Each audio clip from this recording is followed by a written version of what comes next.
ওম নমস্তে ভক্ত মহোদয়। আমরা যে সনাতনীয় শাশ্বত সত্য যা ছিল আছে থাকবে, প্রকৃতির রূপান্তর হয়, জীব অবস্থান করে, ঈশ্বর আগ্রহ কখনো পরিবর্তন হয় না। একে স্বীকার করা অর্থাৎ সনাতন বৈদিক ধর্মকে স্বীকার করা, যা সৃষ্টিকর্তার সৃষ্টি।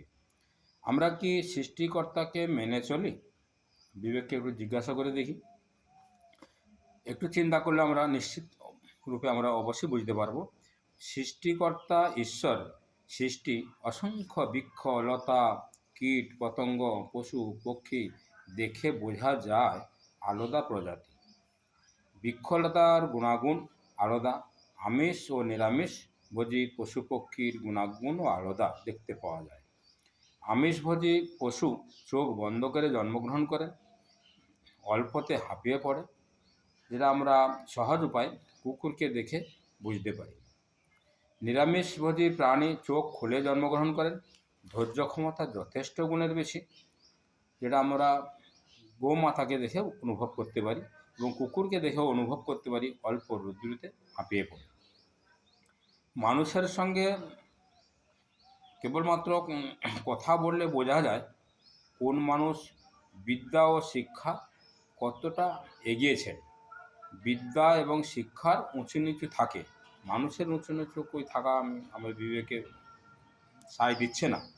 সেই হিসাবে উকিল ব্যারিস্টার মাস্টার ইঞ্জিনিয়ার বৈজ্ঞানিক পণ্ডিত শাস্ত্রী আচার্য এবং চাষাবাদী কৃষিবিজ্ঞান অসংখ্য জানকারি বিষয়ের উপরে মানুষের সঙ্গে চর্চা করলে জানা যাবে কে কতটা প্রাপ্ত করেছেন।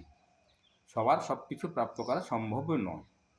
মানুষকে দেখে কি বোঝা যায় হিন্দু মুসলমান খ্রিস্টান Jain Buddha, higher caste lower caste OBC ST, উঁচু জাত নিচু জাত? জাতিপ্রথা মান্যতা দেয়া কোন বিজ্ঞান আছে? এ বিষয়ে আপনারা একটু বিবেককে চিন্তা করে দেখুন। যদি আমরা জাতিপ্রথাকে মানি, আমরা যদি শিক্ষাকে মান্যতা দেই, সমাধান, কোনো সমস্যা নেই।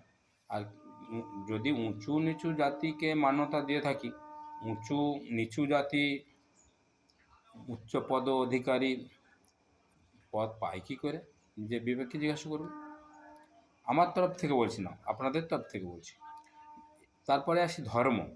ধর্ম আমরা দেখতে পাচ্ছি পৃথিবী জল অগ্নি বায়ু আকাশ চন্দ্র সূর্য নক্ষত্র ৩৩ প্রকার দেবতা ও পশু পক্ষী বৃক্ষলতা যাহা ছিল আছে থাকবে, সত্য ত্রেতা দাপর কলিতে কোনো পরিবর্তন হয়নি, হবেও না। সৃষ্টিকর্তার বিধান পরিবর্তন হয়নি। কেবলমাত্র বিশ্বে মনুষ্যজাত এক, ধর্ম হলো ত্রিপুল সায়েন্স।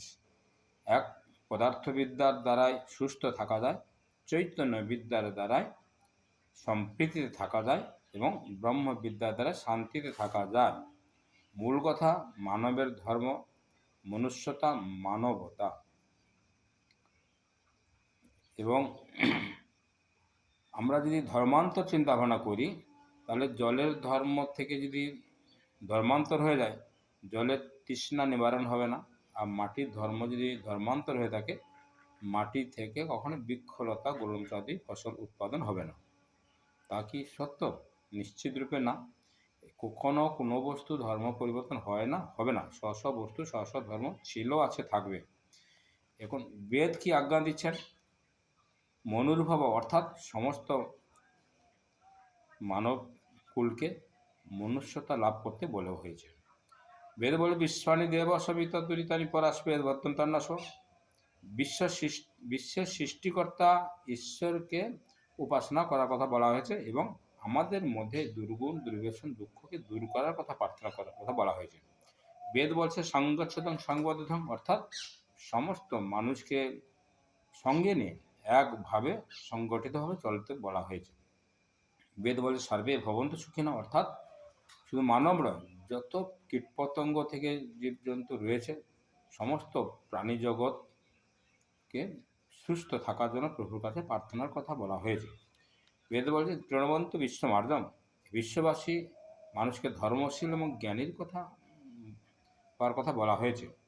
এবং মহর্ষি পতঞ্জলি থেকে অষ্টাঙ্গ যোগের কথা বলা হয়েছে।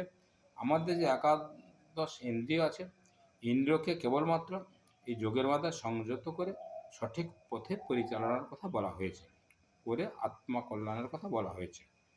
এই জাতি ও ধর্ম এবং বিভ্রান্ত ধর্মান্তর নিয়ে যাহারা মানুষকে বিভ্রান্ত করছে, ওই বিভ্রান্তকারী অসাধারণ ব্যক্তিদের কঠোর সাজার প্রয়োজন আছে কি না, কৃপা করে আপনারা এই কমেন্ট বক্সে অবশ্যই জানাবেন।